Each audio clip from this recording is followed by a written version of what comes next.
ਚੌਰ ਛਤਰ ਤਖ਼ਤ ਦੇ ਮਾਲਕ ਧੰਨ ਧੰਨ ਗੁਰੂ ਗ੍ਰੰਥ ਸਾਹਿਬ ਜੀ ਦੀ ਪਾਵਨ ਪਵਿੱਤਰ ਹਜ਼ੂਰੀ ਅੰਦਰ ਸਜ ਬੈਠੀ ਗੁਰੂ ਪਿਆਰੀ ਗੁਰੂ ਸਵਾਰੀ ਸਾਧ ਸੰਗਤ ਜੀਓ, ਵਡਭਾਗੇ ਹੋ ਜੋ ਇਸ ਸਮੇਂ ਪਾਤਸ਼ਾਹ ਜੀ ਦੀ ਪਾਵਨ ਗੋਦ ਅੰਦਰ ਸਜ ਕਰਕੇ ਅਤੇ ਇੰਟਰਨੈਟ ਦੇ ਮਾਧਿਅਮ ਰਾਹੀਂ ਪਾਤਸ਼ਾਹ ਜੀ ਦੀ ਪਾਵਨ ਬਾਣੀ ਨਾਲ ਜੁੜ ਕਰਕੇ ਆਪਣੇ ਜੀਵਨ ਦੇ ਅਮੋਲਕ ਸਵਾਸਾਂ ਨੂੰ ਸਫਲ ਕਰਨ ਦਾ ਯਤਨ ਕਰ ਰਹੇ ਹੋ। ਆਓ ਆਰੰਭਤਾ ਕਰਨੀ ਕਰੀਏ। ਪਾਵਨ ਅੰਕ 114 ਉੱਤੋਂ 9ਵੀਂ ਅਸ਼ਟਪਦੀ ਦੀ ਆਰੰਭਤਾ ਹੈ। ਫਤਿਹ ਪ੍ਰਵਾਨ ਕਰੋ ਜੀ। ਵਾਹਿਗੁਰੂ ਜੀ ਕਾ ਖਾਲਸਾ, ਵਾਹਿਗੁਰੂ ਜੀ ਕੀ ਫਤਿਹ। ਮਾਝ ਮਹਿਲਾ ਤੀਜਾ। ਆਪੇ ਰੰਗੇ ਸਹਿਜ ਸੁਭਾਏ, ਗੁਰ ਕੈ ਸ਼ਬਦ ਹਰ ਰੰਗ ਚੜ੍ਹਾਏ। ਮਾਝ ਰਾਗ ਦੇ ਅੰਦਰ ਗੁਰੂ ਅਮਰਦਾਸ ਪਾਤਸ਼ਾਹ ਜੀ ਦੀ ਇਹ 8ਵੀਂ ਅਸ਼ਟਪਦੀ ਹੈ ਅਤੇ ਟੋਟਲ 9ਵੀਂ ਅਸ਼ਟਪਦੀ ਹੈ। ਸਤਿਗੁਰੂ ਪਾਤਸ਼ਾਹ ਜੀ ਰਹਿਮਤ ਕਰ ਰਹੇ ਹਨ। ਆਪੇ ਰੰਗੇ ਸਹਿਜ ਸੁਭਾਏ, ਮਾਲਕ ਆਪ ਹੀ ਜਿਨ੍ਹਾਂ ਮਨੁੱਖਾਂ ਨੂੰ ਆਤਮਿਕ ਅਡੋਲਤਾ ਦੇ ਰੰਗ ਵਿੱਚ ਰੰਗਦਾ ਹੈ। ਗੁਰ ਕੈ ਸ਼ਬਦ ਹਰ ਰੰਗ ਚੜ੍ਹਾਏ, ਕਿ ਸ੍ਰੇਸ਼ਟ ਪ੍ਰੇਮ ਦੇ ਰੰਗ ਵਿੱਚ, ਪਿਆਰ ਦੇ ਰੰਗ ਵਿੱਚ ਰੰਗਦਾ ਹੈ। ਜਿਨ੍ਹਾਂ ਨੂੰ ਗੁਰੂ ਦੇ ਸ਼ਬਦ ਵਿੱਚ ਜੋੜ ਕੇ ਇਹ ਰੰਗ ਫਿਰ ਸਤਿਗੁਰੂ ਭਾਵ ਕਿ ਮਾਲਕ ਚਾੜ੍ਹਦਾ ਹੈ, ਉਹਨਾਂ ਦਾ ਜੀਵਨ ਕੀ ਹੈ? ਮਨ ਤਨ ਰੱਤਾ ਰਸਨਾ ਰੰਗ ਚਲੂਲੇ, ਭੈ ਭਾਏ ਰੰਗ ਚੜ੍ਹਾਵਣਿਆ।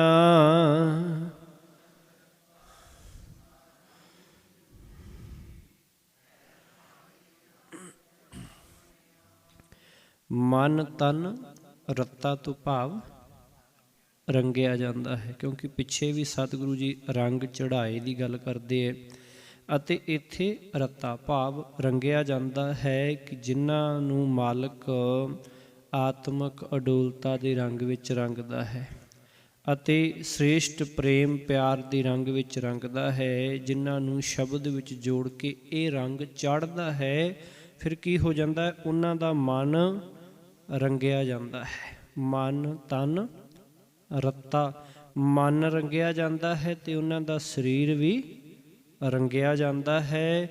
ਰਸਨਾ ਰੰਗ ਚਲੂਲੀ, ਚਲੂਲੀ ਤੋਂ ਭਾਵ ਗੂੜੇ ਰੰਗ ਵਾਲੀ, ਗੂੜੇ ਰੰਗ ਵਾਲੀ, ਕਿ ਉਹਨਾਂ ਦੀ ਜੀਭ ਨਾਮ ਰੰਗ ਵਿੱਚ ਗੂੜੀ ਹੋ ਜਾਂਦੀ। ਫਿਰ ਆਪਾਂ ਕੋਈ ਵੀ ਕਾਰਨ ਹੋਏ, ਕਿਸੇ ਵੀ ਕੋਈ ਵੀ ਰੰਗ ਹੋਏ, ਉਹ ਜਦੋਂ ਬਿਲਕੁਲ ਗੂੜਾ ਹੋ ਜਾਂਦਾ ਨਾ, ਉਸ ਕਹਿੰਦੇ ਬੜਾ ਗੂੜਾ ਹੋ ਗਿਆ।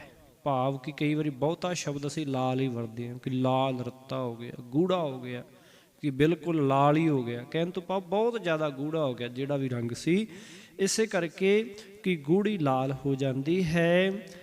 ਭੈ ਭਾਏ ਰੰਗ ਚੜ੍ਹਾਵਣਿਆ, ਗੁਰੂ ਉਹਨਾਂ ਨੂੰ ਪ੍ਰਭੂ ਦੇ ਡਰ ਅਦਬ ਵਿੱਚ ਰੱਖ ਕੇ, ਪ੍ਰਭੂ ਦੇ ਪਿਆਰ ਵਿੱਚ ਜੋੜ ਕੇ ਨਾਮ ਰੰਗ ਫਿਰ ਚਾੜ੍ਹਦਾ ਹੈ। ਕਿ ਜਿਵੇਂ ਲਲਾਰੀ ਹੈ ਨਾ, ਕੱਪੜੇ ਨੂੰ ਪਾਣੀ ਦੇ ਵਿੱਚ ਪਾ ਕੇ ਫਿਰ ਰੰਗ ਚਾੜ੍ਹ ਦਿੰਦਾ ਹੈ, ਐਵੇਂ ਇਸੇ ਤਰ੍ਹਾਂ ਹੀ ਫਿਰ ਗੁਰੂ ਵੀ ਸ਼ਬਦ ਵਿੱਚ ਜੋੜ ਕੇ ਫਿਰ ਨਾਮ ਦਾ ਰੰਗ ਚਾੜ੍ਹ ਦਿੰਦਾ ਹੈ। ਹਉ ਵਾਰੀ ਜੀਉ ਵਾਰੀ, ਨਿਰਭਉ ਮਨ ਵਸਾਵਣਿਆ।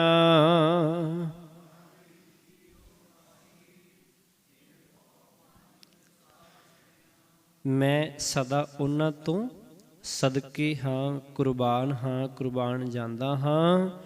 ਨਿਰਭਉ ਮਨ ਵਸਾਵਣਿਆ, ਜੋ ਉਸ ਪਰਮਾਤਮਾ ਨੂੰ ਆਪਣੇ ਮਨ ਵਿੱਚ ਵਸਾਉਂਦੇ ਹਨ, ਜਿਸ ਨੂੰ ਕਿਸੇ ਦਾ ਡਰ ਨਹੀਂ ਹੈ, ਜਿਸ ਨੂੰ ਕਿਸੇ ਦਾ ਭੈ ਨਹੀਂ ਹੈ। ਗੁਰ ਕਿਰਪਾ ਤੇ ਹਰ ਨਿਰਭਉ ਧਿਆਇਆ, ਬਿਖ ਭਉਜਲ ਸ਼ਬਦ ਤਰਾਵਣਿਆ ਰਹਾਉ।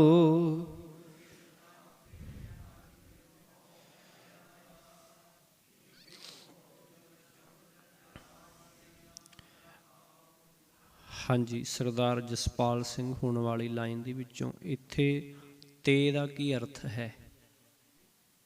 ਤੇ ਦਾ ਅਰਥ, ਤੱਤੇ ਨੂੰ ਲਾਵਾਂ ਸ਼ਬਦ ਆਇਆ, ਕੀ ਅਰਥ ਹੈ? ਹਾਂਜੀ, ਪਿਛੀ ਕੰਧ ਵਾਲੀ ਲਾਈਨ 'ਚ ਸਰਦਾਰ ਮਨਮੋਹਨ ਸਿੰਘ ਜੀ ਬੈਠੇ। ਹਾਂਜੀ, ਅਤੇ ਨਾਲ, ਨਾਲ ਹੈ। ਗੁਰ ਕਿਰਪਾ ਤੇ ਹਰ ਨਿਰਭਉ ਧਿਆਇਆ, ਨਾਲ, ਨਾਲ ਜਾਂ ਤੋਂ, ਕਿ ਜਿਨ੍ਹਾਂ ਨੇ ਗੁਰੂ ਦੀ ਕਿਰਪਾ ਨਾਲ ਨਿਰਭਉ ਪ੍ਰਮਾਤਮਾ ਦਾ ਧਿਆਨ ਧਰਿਆ ਹੈ ਜਾਂ ਧਿਆਇਆ ਹੈ। ਬਿਖ ਭਉਜਲ ਸ਼ਬਦ ਤਰਾਵਣਿਆ, ਪ੍ਰਮਾਤਮਾ ਉਹਨਾਂ ਨੂੰ ਗੁਰੂ ਦੇ ਸ਼ਬਦ ਵਿੱਚ ਜੋੜ ਕੇ ਜ਼ਹਿਰ ਰੂਪ ਸੰਸਾਰ, ਬਿਖ ਭਉਜਲ, ਬਿਖ ਤੋਂ ਭਾਵ ਜ਼ਹਿਰ, ਕਿ ਇਸ ਬਿਖ ਜ਼ਹਿਰ ਰੂਪ ਸੰਸਾਰ ਸਮੁੰਦਰ ਤੋਂ ਫਿਰ ਪਾਰ ਲੰਘਾ ਲੈਂਦਾ ਹੈ। ਅਤੇ ਕੀ ਹੈ ਭਾਵ? ਉਹ ਉਸ ਸੰਸਾਰ ਸਮੁੰਦਰ ਤੋਂ ਪਾਰ ਲੰਘਾਉਂਦਾ ਹੈ ਜਿਸ ਦਾ ਮੋਹ ਆਤਮਿਕ ਜੀਵਨ ਵਾਸਤੇ ਜ਼ਹਿਰ ਵਰਗਾ ਹੈ, ਕਿ ਜਿਹੜਾ ਇਹਦੇ ਮੋਹ ਵਿੱਚ ਫਸ ਜਾਂਦਾ ਉਹ ਫਿਰ ਇਹਦੇ ਵਿੱਚ ਡੁੱਬ ਜਾਂਦਾ, ਭਾਵ ਫਿਰ ਉਹਦੇ ਵਾਸਤੇ ਇਹ ਜ਼ਹਿਰ ਵਰਗਾ ਹੋ ਜਾਂਦਾ ਹੈ। ਮਨ ਮੁਖ ਮੁਗਧ ਕਰਹਿ ਚਤੁਰਾਈ,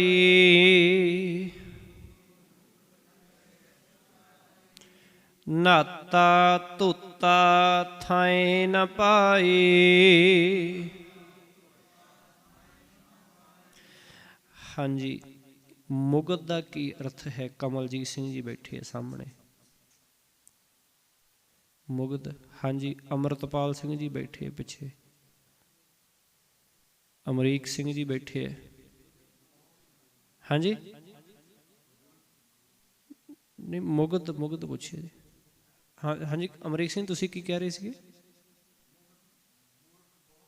ਮੂਰਖ, ਠੀਕ ਹੈ, ਮੂਰਖ। ਮੁਗਧ ਤੋਂ ਭਾਵ, ਕਿਉਂਕਿ ਮਨਮੁਖ ਦੇ ਨਾਲ ਆ ਰਿਹਾ ਤੇ ਲਗਭਗ ਸ਼ਬਦ ਮੂਰਖ ਗਵਾਰ ਹੀ ਹੋਏਗਾ ਜ਼ਿਆਦਾ ਵਾਰ।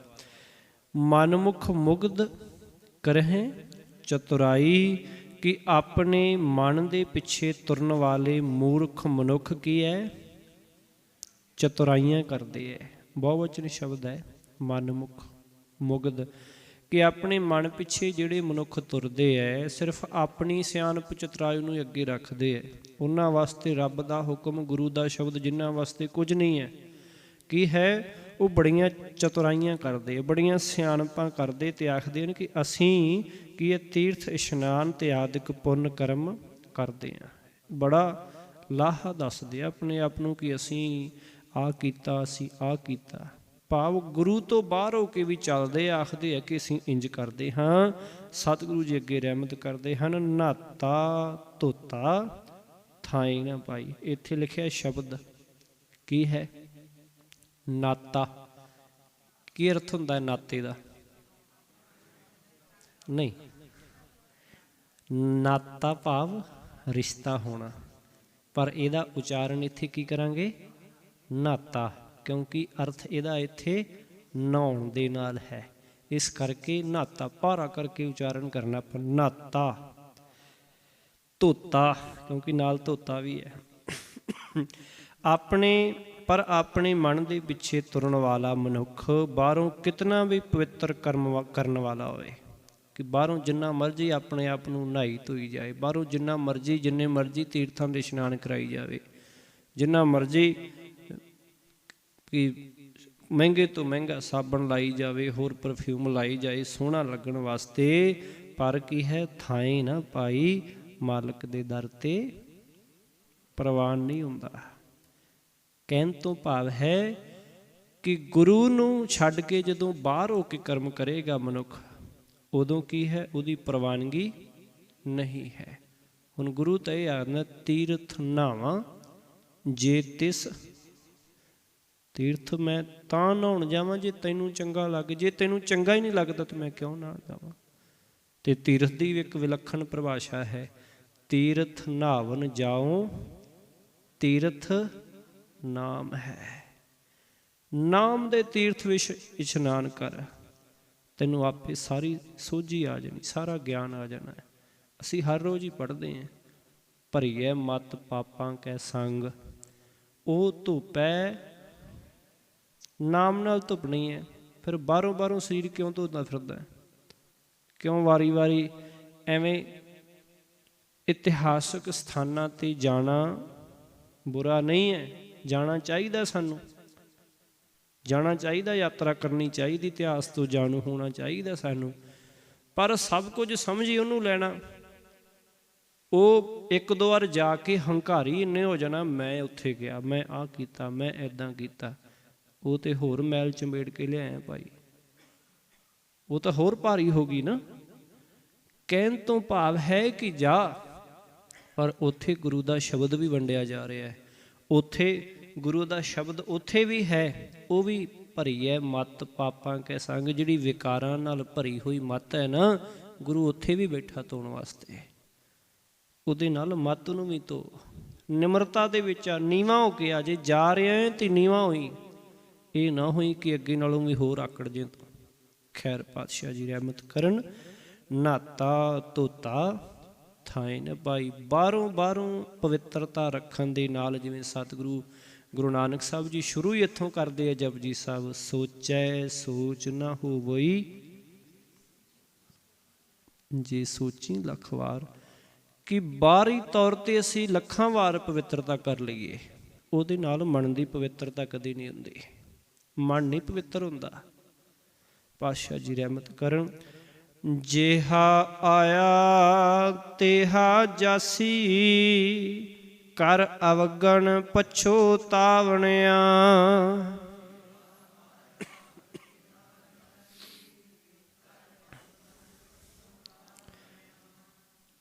ਭਾਈ ਸਾਹਿਬ ਪਿੱਛੇ ਬੈਠੀ, ਤੁਹਾਨੂੰ ਪੋਥੀ ਦੀ ਜ਼ਰੂਰਤ ਹੈ, ਲੈ ਲਓ, ਅੱਗੇ ਪਈਆਂ ਪੋਥੀਆਂ, ਖੋਲ ਲਓ ਪੋਥੀ ਤੁਸੀਂ, ਤੁਹਾਨੂੰ ਕਹਿ ਰਹੇ, ਅੱਗੇ ਆ ਜਾਓ।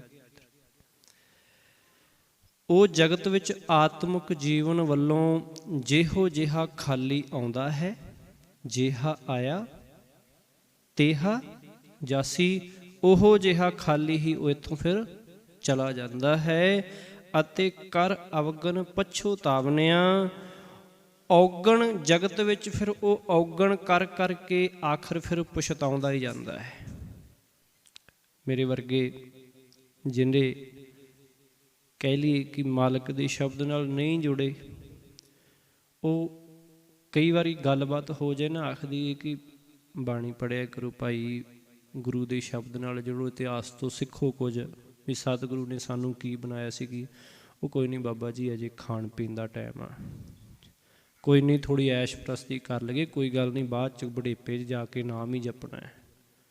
ਅਤੇ ਬੁਢੇਪੇ ਜਾ ਕੇ ਫਿਰ ਕਹਿੰਦੇ ਹੁਣ ਲੱਤਾਂ ਸਾਥ ਨਹੀਂ ਦਿੰਦੀਆਂ, ਹੁਣ ਅੱਖਾਂ ਤੋਂ ਦਿਸਦਾ ਨਹੀਂ ਹੈ, ਹੁਣ ਸਮਾਂ ਨਹੀਂ ਹੁੰਦਾ, ਹੁਣ ਪੁੱਤ ਪੋਤਰੇ ਖੜਾ ਲਈਏ, ਜਾਂ ਹੋਰ ਕਈ ਕੁਝ ਹੈ। ਕਹਿਣ ਤੋਂ ਭਾਵ ਹੈ ਸਾਡੇ ਕੋਲ ਛੁੱਟਣ ਦੇ ਬਹਾਨੇ 100 ਹੈ, ਪਰ ਜੁੜਨ ਦਾ ਤਰੀਕਾ ਇੱਕੋ ਹੀ ਹੈ ਕਿ ਜਦੋਂ ਸਮਾਂ ਮਿਲਿਆ ਉਦੋਂ ਹੀ ਸੰਭਾਲ ਲਈਏ। ਇਸ ਕਰਕੇ ਮਨੁੱਖ ਫਿਰ ਜਿਹੋ ਜਿਹਾ ਆਉਂਦਾ ਹੈ, ਕਿਉਂਕਿ ਦੁਨਿਆਵੀ ਮੋਹ ਮਾਇਆ ਦੇ ਵਿੱਚ ਫਸ ਕਰਕੇ ਫਿਰ ਉਹ ਮਾਲਕ ਤੋਂ ਦੂਰ ਹੋ ਜਾਂਦਾ ਹੈ ਅਤੇ ਚੰਗੇ ਕਰਮ ਨਹੀਂ ਕਮਾਉਂਦਾ ਹੈ। ਮਨਮੁਖ ਅੰਧੇ ਕਿਛੂ ਨਾ ਸੁਝੈ,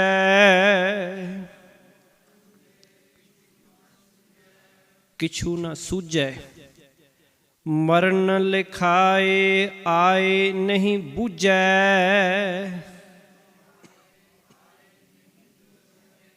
ਦੋ ਦਲਾਵਾਂ ਨੇ ਤੇ ਦੋ ਔਂਕੜ ਨੇ ਇਕੱਠੇ, ਕਿਛੂ ਨਾ ਸੂਝੈ, ਭਾਵ ਸਹੀ ਜੀਵਨ ਦੀ ਜੁਗਤ ਬਾਰੇ ਕੁਛ ਵੀ ਉਹਨੂੰ ਸਮਝ ਨਹੀਂ ਆਉਂਦਾ, ਕੁਝ ਨਹੀਂ ਔੜਦਾ ਹੈ। ਮਨਮੁਖ ਅੰਧੇ ਕਿਛੂ ਨਾ ਸੂਝੈ, ਆਪਣੇ ਮਨ ਪਿੱਛੇ ਤੁਰਨ ਵਾਲੇ ਮਨੁੱਖ ਨੂੰ, ਮਾਇਆ ਦੇ ਮੋਹ ਵਿੱਚ ਅੰਨੇ ਹੋਏ ਮਨੁੱਖ ਨੂੰ ਸਹੀ ਜੀਵਨ ਜੁਗਤ ਬਾਰੇ, ਚੰਗੇ ਜੀਵਨ ਬਾਰੇ ਕੁਝ ਵੀ ਫਿਰ ਸੁਝਦਾ ਨਹੀਂ, ਔੜਦਾ ਨਹੀਂ ਕਿ ਉਹ ਚੰਗਾ ਕਿਹੜਾ ਕਰੇ, ਕਿਉਂਕਿ ਬੁਰੇ ਹੀ ਇੰਨੇ ਕਰ ਲੈਂਦਾ ਹੈ ਕਿ ਉਹਨੂੰ ਚੰਗਿਆਂ ਤੋਂ ਡਰ ਆਉਂਦਾ ਹੈ।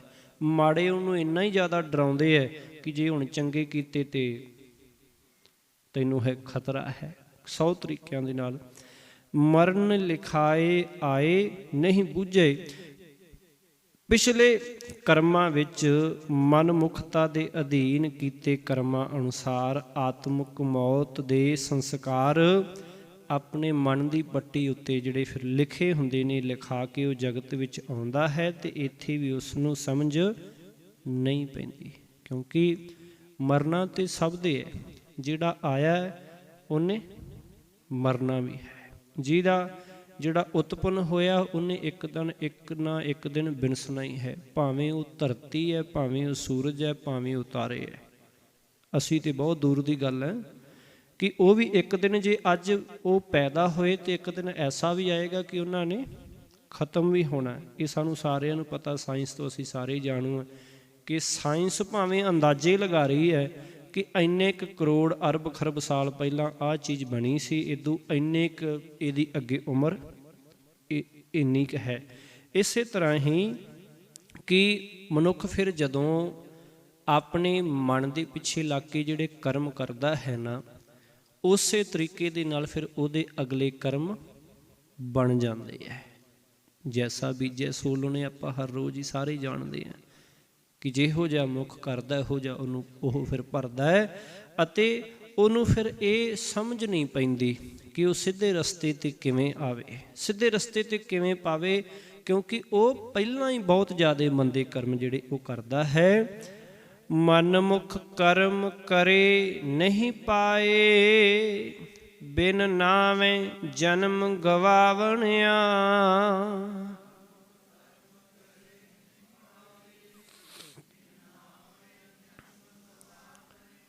ਬੜਾ ਸੌਖਾ ਸਤਿਗੁਰੂ ਜੀ ਨੇ ਸਮਝਾ ਦਿੱਤਾ। ਵਿਆਖਿਆ ਆਪਾਂ ਲਗਭਗ ਪਹਿਲਾਂ ਹੀ ਕਰ ਲਈ ਹੈ।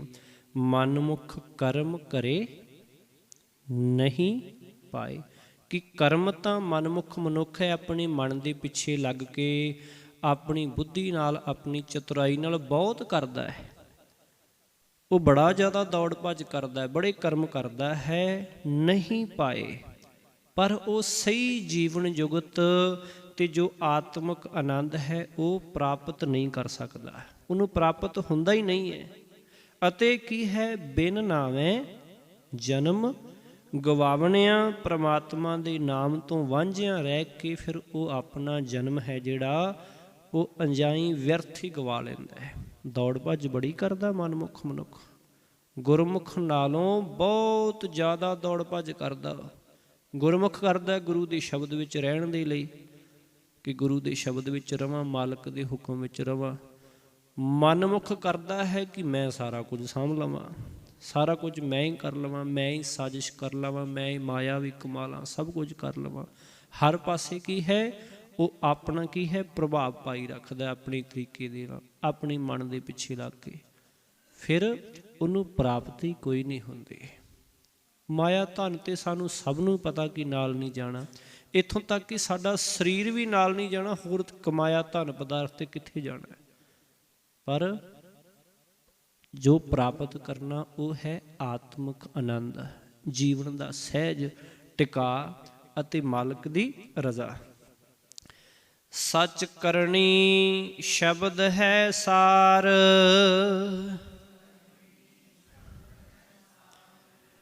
ਪੂਰੈ ਗੁਰ ਪਾਈਐ ਮੋਖ ਦੁਆਰ।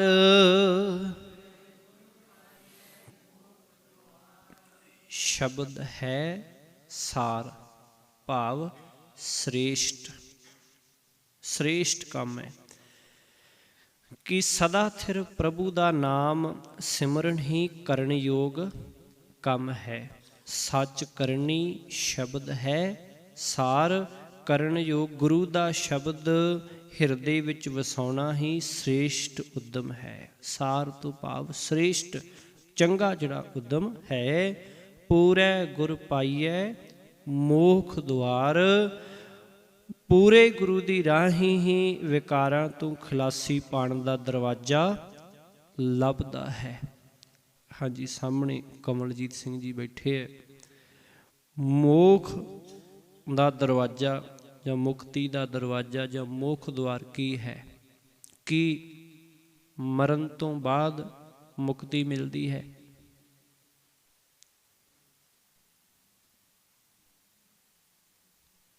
ਨਹੀਂ, ਅੱਜ ਤੱਕ ਤੇ ਆਪਾਂ ਇਹੋ ਹੀ ਪੜ੍ਹਦੇ ਆਏ। ਸਾਨੂੰ ਡੇਰਿਆਂ ਵਾਲੇ ਬਾਬਿਆਂ ਨੇ ਇਹੋ ਹੀ ਸਿਖਾਇਆ ਕਿ ਬੰਦਾ ਮਰ ਕੇ ਮਗਰੋਂ ਮੁਕਤ ਹੁੰਦਾ।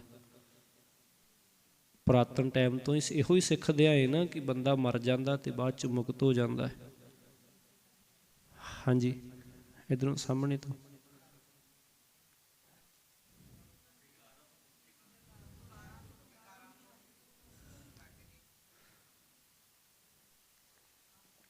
ਅਤੇ ਇਹਦਾ ਮਤਲਬ ਇਹ ਹੋਇਆ ਕਿ ਜਿੰਨੇ ਵੀ ਸਾਡੇ ਬਾਬੇ ਡੇਰਿਆਂ ਡੂਰਿਆਂ ਵਾਲੇ ਆ ਜਾਂ ਜਿਹੜੇ ਪਖੰਡੀ ਆ, ਉਹ ਜਿਹੜਾ ਦੱਸਦੇ ਰਹੇ ਫਿਰ ਉਹ ਗਲਤ ਹੈ। ਹਾਂਜੀ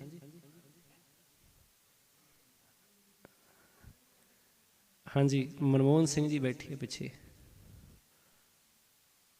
ਹਾਂਜੀ ਅੰਮ੍ਰਿਤਪਾਲ ਸਿੰਘ ਜੀ, ਇੱਕ ਮਿੰਟ ਜੀ। ਹਾਂਜੀ ਠੀਕ ਹੈ ਜੀ। ਹੋ ਸਕਦਾ ਮੈਂ ਗਲਤ ਕਹਿ ਰਿਹਾ ਵਾਂ।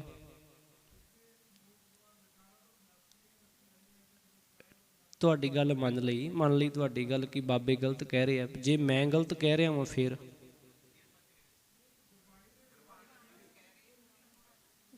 ਹਾਂਜੀ ਬਿਲਕੁਲ ਆਹ ਜਵਾਬ ਲੈਣਾ ਸੀ ਕਿ ਇਹ ਗੱਲ ਬਾਣੀ ਕਹਿ ਰਹੀ ਹੈ, ਮੈਂ ਨਹੀਂ ਕਹਿ ਰਿਹਾ ਆਪਣੇ ਕੋਲੋਂ।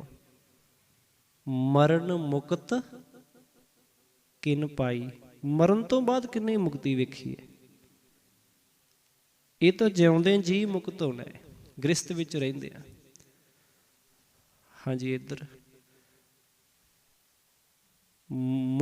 ਮੁਕਤੀ ਦਾ ਦਰਵਾਜ਼ਾ ਕੀ ਹੈ?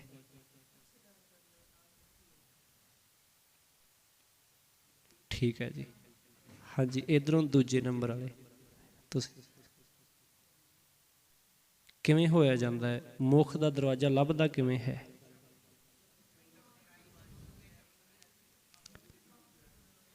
ਬਿਲਕੁਲ ਸਾਰੇ ਸਹਿਮਤ ਹੈ ਕਿ ਸ਼ਬਦ ਗੁਰੂ ਦੇ ਸ਼ਬਦ ਰਾਹੀਂ ਮੁਕਤੀ ਦਾ ਦਰਵਾਜ਼ਾ ਲੱਭ ਪੈਂਦਾ, ਲੱਭ ਜਾਂਦਾ ਹੈ।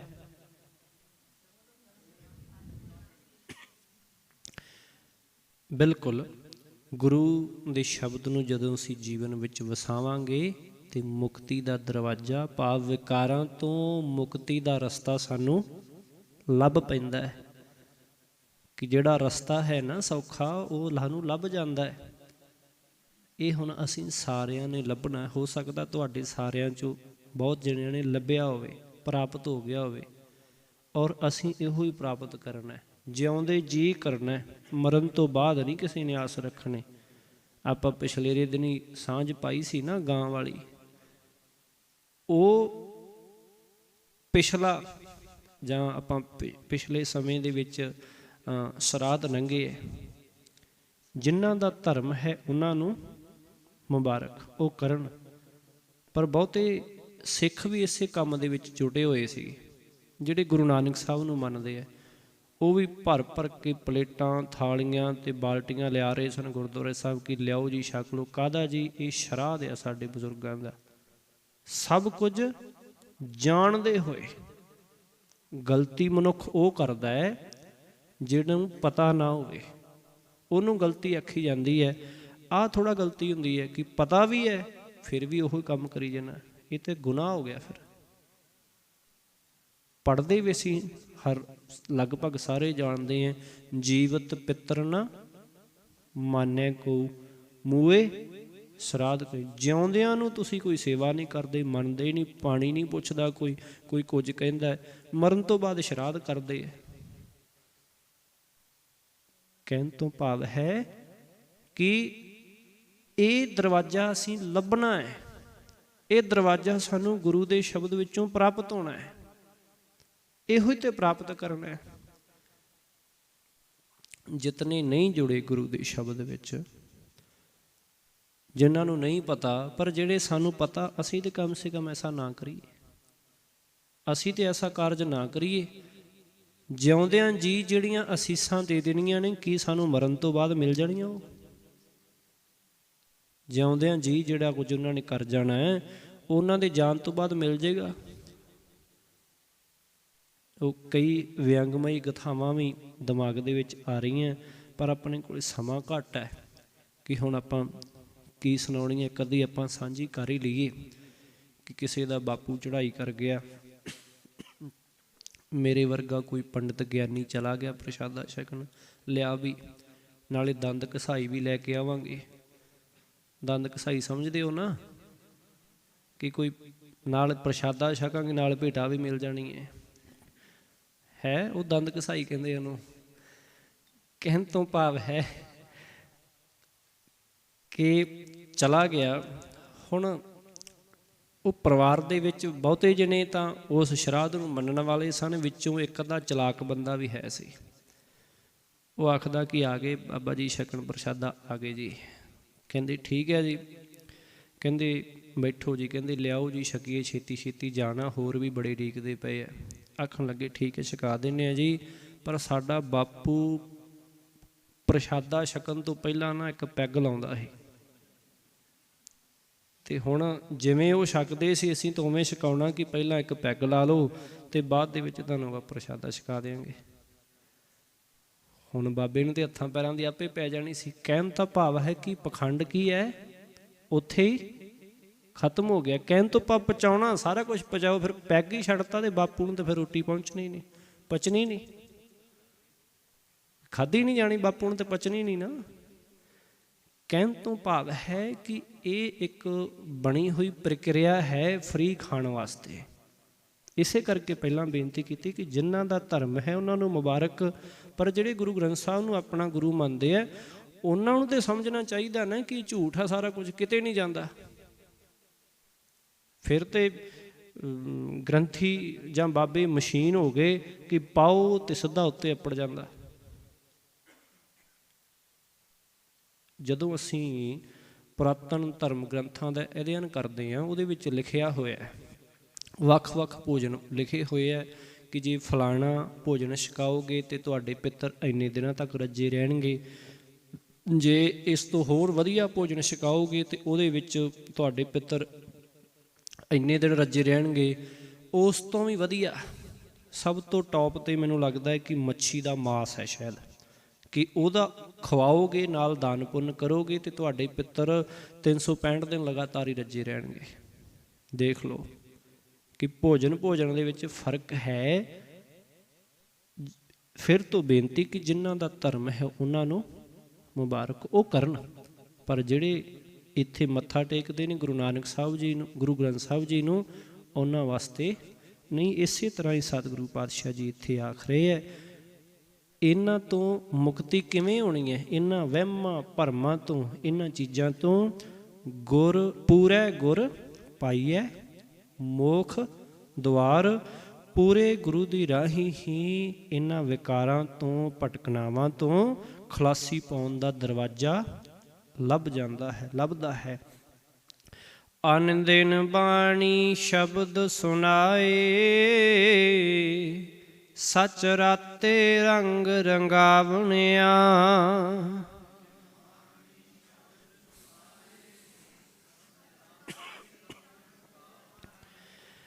ਗੁਰੂ ਜਿਨ੍ਹਾਂ ਨੂੰ ਹਰ ਵੇਲੇ ਆਪਣੀ ਬਾਣੀ ਦੀ ਰਾਹੀਂ, ਆਪਣੀ ਸ਼ਬਦ ਦੀ ਰਾਹੀਂ ਪਰਮਾਤਮਾ ਦੀ ਸਿਫਤ ਸਲਾਹ ਸੁਣਾਉਂਦਾ ਰਹਿੰਦਾ ਹੈ, ਉਹ ਸਦਾ ਫਿਰ ਪ੍ਰਭੂ ਦੇ ਨਾਮ ਵਿੱਚ ਫਿਰ ਰੰਗੇ ਰਹਿੰਦੇ ਹੈ, ਰੰਗੇ ਜਾਂਦੇ ਨੇ। ਉਹ ਉਹਦੇ ਪ੍ਰੇਮ ਰੰਗ ਵਿੱਚ ਫਿਰ ਹਮੇਸ਼ਾ ਹੀ ਲੀਨ ਰਹਿੰਦੇ ਹਨ, ਰੰਗੇ ਰਹਿੰਦੇ ਹਨ।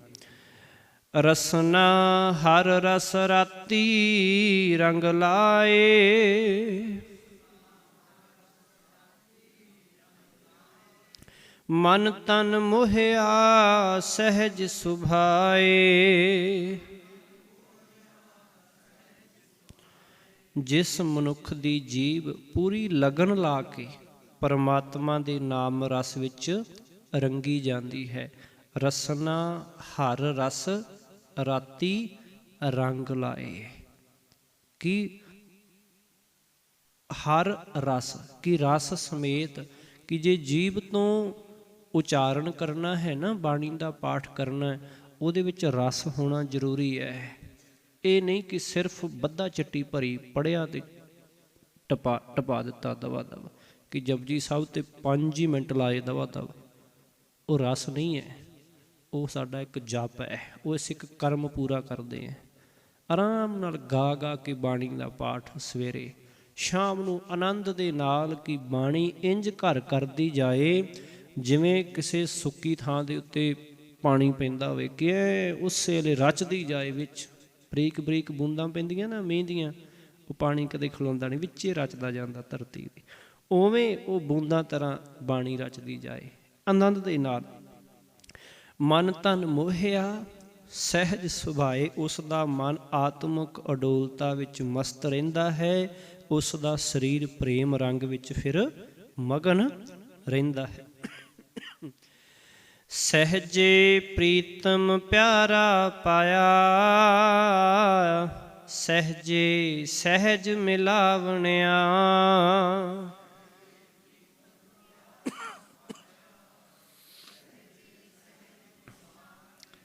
ਆਤਮਿਕ ਅਡੋਲਤਾ ਵਿੱਚ ਟਿਕ ਕੇ ਉਹ ਪਿਆਰੇ ਪ੍ਰੀਤਮ ਪ੍ਰਭੂ ਨੂੰ ਮਿਲ ਪੈਂਦਾ ਹੈ। ਸਹਿਜੇ ਪ੍ਰੀਤਮ ਪਿਆਰਾ ਪਾਇਆ, ਪ੍ਰਾਪਤ ਹੁੰਦਾ ਹੈ, ਮਿਲ ਪੈਂਦਾ ਹੈ।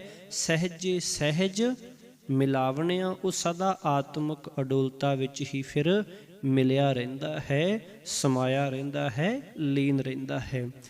ਜਿਸ ਅੰਦਰ ਰੰਗ ਸੋਈ ਗੁਣ ਗਾਵੇ,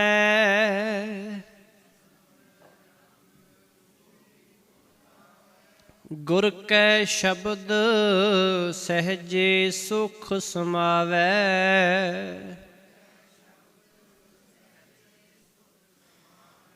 ਜਿਸ ਅੰਦਰ ਰੰਗ, ਰੰਗ ਤੋਂ ਭਾਵ ਪ੍ਰੇਮ ਹੈ, ਪਿਆਰ ਹੈ, ਲਗਨ ਹੈ, ਜਿਹਦੇ ਅੰਦਰ, ਜਿਸ ਅੰਦਰ ਰੰਗ ਸੋਈ ਗੁਣ ਗਾਵੇ, ਕਿ ਜਿਸ ਮਨੁੱਖ ਦੇ ਹਿਰਦੇ ਵਿੱਚ ਲਗਨ ਹੈ, ਪ੍ਰੇਮ ਹੈ, ਉਹੀ ਸਦਾ ਪ੍ਰਮਾਤਮਾ ਦੀ ਸਿਫਤ ਸਲਾਹ ਦੇ ਗੀਤ ਗਾਉਂਦਾ ਹੈ। ਗੁਰ ਕੈ ਸ਼ਬਦ ਸਹਿਜੇ ਸੁਖ ਸਮਾਵੈ, ਉਹ ਗੁਰੂ ਦੇ ਸ਼ਬਦ ਵਿੱਚ ਜੁੜ ਕੇ ਆਤਮਿਕ ਅਡੋਲਤਾ ਵਿੱਚ, ਆਤਮਿਕ ਆਨੰਦ ਵਿੱਚ ਫਿਰ ਮਗਨ ਹੋਇਆ ਰਹਿੰਦਾ ਹੈ। ਸੁੱਖ ਦੇ ਖੱਖੇ ਨੂੰ ਸਿਆਰੀ ਹੈ, ਕਿ ਆਤਮਿਕ ਆਨੰਦ ਵਿੱਚ ਫਿਰ ਮਗਨ ਹੋਇਆ ਰਹਿੰਦਾ ਹੈ, ਸਮਾਇਆ ਰਹਿੰਦਾ ਹੈ। ਹਉ ਬਲਿਹਾਰੀ ਸਦਾ ਤਿਨ ਵਿਟੋ, ਗੁਰ ਸੇਵਾ ਚਿਤ ਲਾਵਣਿਆ।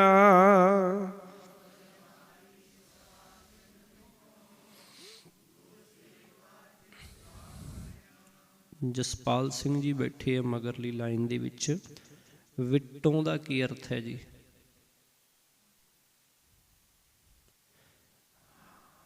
ਹਾਂਜੀ ਅਮਰੀਕ ਸਿੰਘ ਜੀ, ਹਾਂਜੀ ਵਿਟੋਂ ਤੋਂ ਭਾਵ ਤੋਂ, ਅੱਛਾ ਜੀ।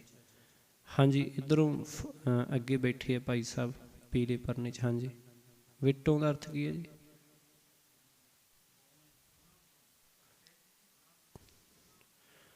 ਅੱਛਾ ਜੀ, ਹਾਂਜੀ ਗੁਰਸ਼ਰਨ ਕੌਰ ਇੱਧਰ ਬੈਠੇ।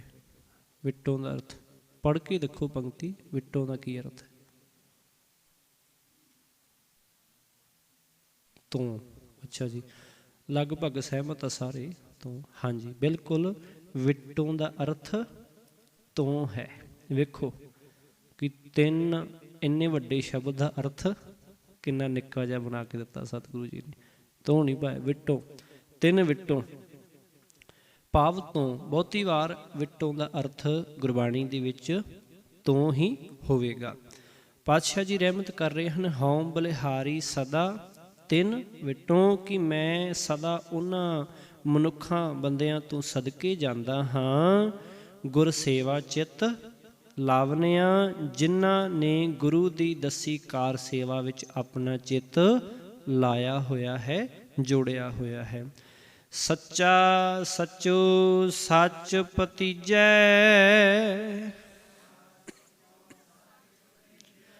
ਗੁਰ ਪ੍ਰਸਾਦੀ ਅੰਦਰ ਭੀਜੈ।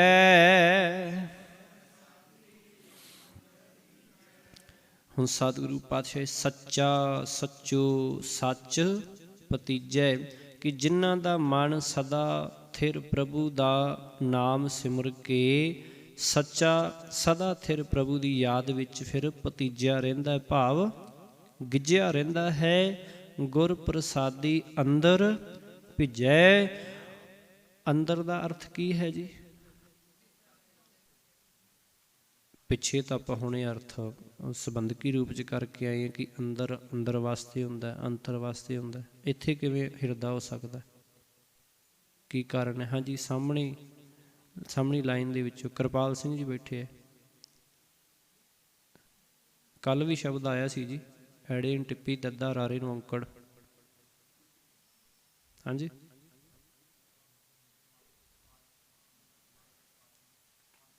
ਹਾਂਜੀ, ਪਰਲੀ ਕੰਧ ਵਾਲੀ ਲਾਈਨ ਦੇ ਵਿੱਚੋਂ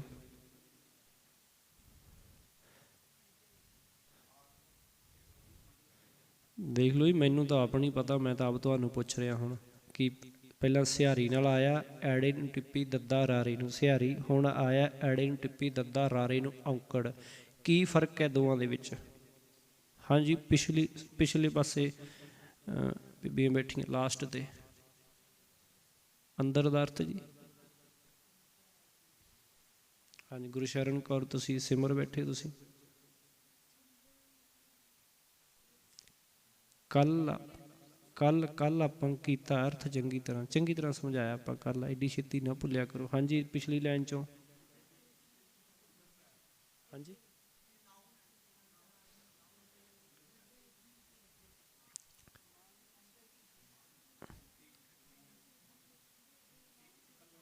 ਵਿੱਚ ਅਰਥ ਨਹੀਂ ਹੋਏਗਾ, ਔਂਕੜ ਲੱਗਿਆ ਹੋਇਆ।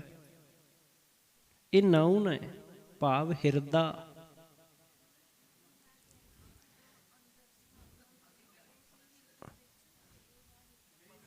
ਨਹੀਂ, ਹਿਰਦੇ ਵਿੱਚ ਨਹੀਂ, ਉਹ ਤਾਂ ਕੋਈ ਵੀ ਵਸਤੂ ਹੋ ਸਕਦੀ ਹੈ, ਮਨ ਅੰਤਰ ਵੀ ਹੋ ਸਕਦਾ ਹੈ। ਰਾਰਾ ਔਂਕੜ ਨਾਲ ਆਏਗਾ, ਉਹਦਾ ਅਰਥ ਹਿਰਦਾ ਹੋਵੇਗਾ। ਇੱਕ ਵਚਨ ਪੁਲਿੰਗ ਲਿਖਿਆ ਹੋਇਆ, ਠੀਕ ਹੈ ਜੀ। ਔਰ ਜਦੋਂ ਸਿਹਾਰੀ ਨਾਲ ਹੋਏਗਾ, ਉਹਦਾ ਅਰਥ ਜਿਹੜਾ ਵੀ ਨਾਲ ਸ਼ਬਦ ਹੋਏਗਾ ਉਹ ਉਹਦੇ ਵਿੱਚ ਹੋਏਗਾ। ਹੁਣ ਸਤਿਗੁਰੂ ਜੀ ਰਹਿਮਤ ਕਰ ਰਹੇ ਹੈ ਕਿ ਗੁਰ ਪ੍ਰਸਾਦੀ ਅੰਦਰ ਭੀਜੈ। ਇਹਨੂੰ ਭਿੱਜੈ ਵੀ ਨਹੀਂ ਪੜ੍ਹਨਾ, ਭੀਜੈ ਬਿਹਾਰੀ ਨਾਲ ਹੈ। ਗੁਰੂ ਦੀ ਕਿਰਪਾ ਨਾਲ ਜਿਨ੍ਹਾਂ ਮਨੁੱਖਾਂ ਦਾ ਹਿਰਦਾ ਸਿਫਤ ਸਲਾਹ ਦੇ ਰਸ ਨਾਲ ਭਿੱਜਿਆ ਰਹਿੰਦਾ ਹੈ, ਭਿੱਜਿਆ ਰਹਿੰਦਾ ਹੈ। ਅੰਦਰ ਦਾ ਅਰਥ ਕੀ ਹੈ? ਹਿਰਦਾ। ਸਾਡਾ ਮਨ ਕਹਿ ਲਈਏ, ਹਿਰਦਾ ਕਹਿ ਲਈਏ। ਬੈਸ ਸੁਥਾਨ ਹਰ ਗੁਣ ਗਾਵਹਿ, ਆਪੇ ਕਰ ਸਤ ਮਨਾਵਣਿਆ।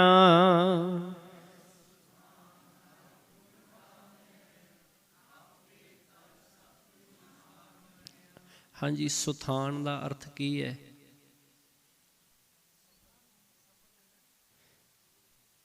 ਇੱਕ ਹੁੰਦਾ ਥਾਂ ਜਾਂ ਥਾਨ ਕਿਹਾ ਜਾਂਦਾ ਹੈ, ਇੱਕ ਹੈ ਸੁਥਾਨ, ਸੋਹਣਾ ਥਾਂ, ਸ੍ਰੇਸ਼ਟ ਥਾਂ, ਪਵਿੱਤਰ ਥਾਂ। ਹਾਂ, ਸ੍ਰੇਸ਼ਟ ਥਾਂ।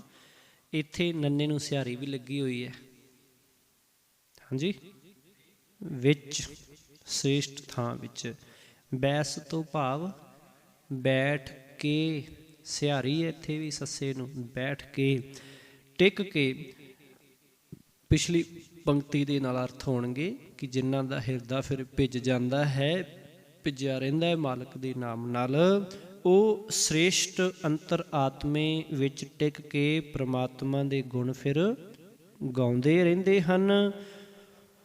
ਪ੍ਰਭੂ ਆਪ ਉਹਨਾਂ ਨੂੰ ਇਹ ਸ਼ਰਧਾ ਬਖਸ਼ਦਾ ਹੈ, ਆਪੇ ਕਰ ਸਤ ਮਨਾਵਣਿਆ, ਕਿ ਸਿਫਤ ਸਲਾਹ ਦੀ ਕਾਰ ਹੀ ਸਹੀ ਜੀਵਨ ਕਾਰ ਹੈ। ਕਿ ਮਾਲਕ ਦੇ ਗੁਣ ਗਾਉਣੇ, ਉਹਦੇ ਹੁਕਮ ਦੇ ਅਨੁਸਾਰ ਹੀ ਜੀਵਨ ਜਿਉਣਾ ਹੀ ਸੱਚੀ ਕਾਰ ਹੈ। ਇਹ ਗੱਲ, ਇਹ ਜਿਹੜੀ ਹੈ ਸ਼ਰਧਾ, ਫਿਰ ਮਾਲਕ ਉਹਨਾਂ ਨੂੰ ਬਖਸ਼ਦਾ ਹੈ। ਜਿਸਨੋ ਨਦਰ ਕਰੇ ਸੋ ਪਾਏ,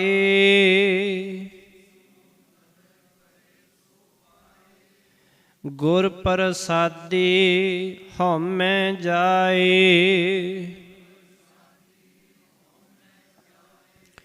ਇੱਥੇ ਹੁਣ ਜਿਸ ਨੂੰ ਨਦਰ ਕਰੇ ਸੋ ਪਾਏ, ਪਰ ਪ੍ਰਭੂ ਦਾ ਨਾਮ ਸਿਮਰਨ ਦੀ ਸੂਝ ਉਹੀ ਮਨੁੱਖ ਹਾਸਲ ਕਰਦਾ ਹੈ ਜਿਸ ਉੱਤੇ ਪ੍ਰਭੂ ਦੀ ਮਿਹਰ ਦੀ ਨਿਗਾਹ ਹੋਵੇ। ਗੁਰ ਪ੍ਰਸਾਦੀ ਹਉਮੈ ਜਾਏ, ਗੁਰੂ ਦੀ ਕਿਰਪਾ ਨਾਲ ਨਾਮ ਸਿਮਰਿਆ ਉਸ ਦੀ ਹਉਮੈ ਦੂਰ ਹੋ ਜਾਂਦੀ ਹੈ। ਨਾਨਕ ਨਾਮ ਵਸੈ ਮਨ ਅੰਤਰ, ਦਰ ਸੱਚੈ ਸ਼ੋਭਾ ਪਾਵਣਿਆ।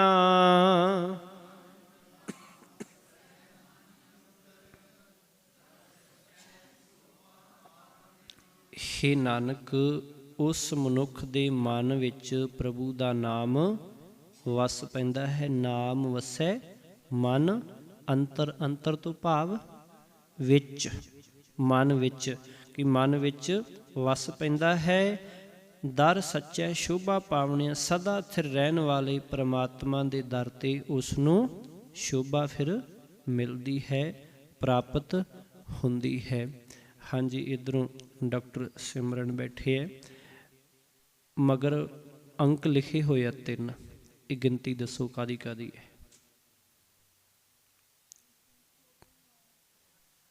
ਪਹਿਲਾ 8 ਹੈ, ਕਾਹਦੇ ਵਾਸਤੇ ਹੈ? ਨਹੀਂ, ਬਾਕੀ ਨਹੀਂ ਜੀ, ਮੈਂ ਇਹਨਾਂ ਨੂੰ ਪੁੱਛ ਰਿਹਾ ਸਿਰਫ, ਅਜੇ ਤੁਹਾਡੀ ਵਾਰੀ ਵੀ ਆਏਗੀ। 8 ਪਹਿਲਾ ਕਾਹਦੇ ਵਾਸਤੇ ਹੈ? ਹਾਂਜੀ ਗੁਰਸ਼ਰਨ ਕੋਲ। ਨਹੀਂ, ਮੈਨੂੰ ਤਾਂ ਪਤਾ ਹੀ ਨਹੀਂ, ਮੈਂ ਤਾਂ ਤੁਹਾਨੂੰ ਪੁੱਛ ਰਿਹਾ। ਅੱਛਾ ਜੀ, 8 ਅਸ਼ਟਪਦੀਆਂ ਹੋ ਗਈਆਂ, ਠੀਕ ਹੈ ਜੀ। ਉਸ ਤੋਂ ਅਗਲਾ 8?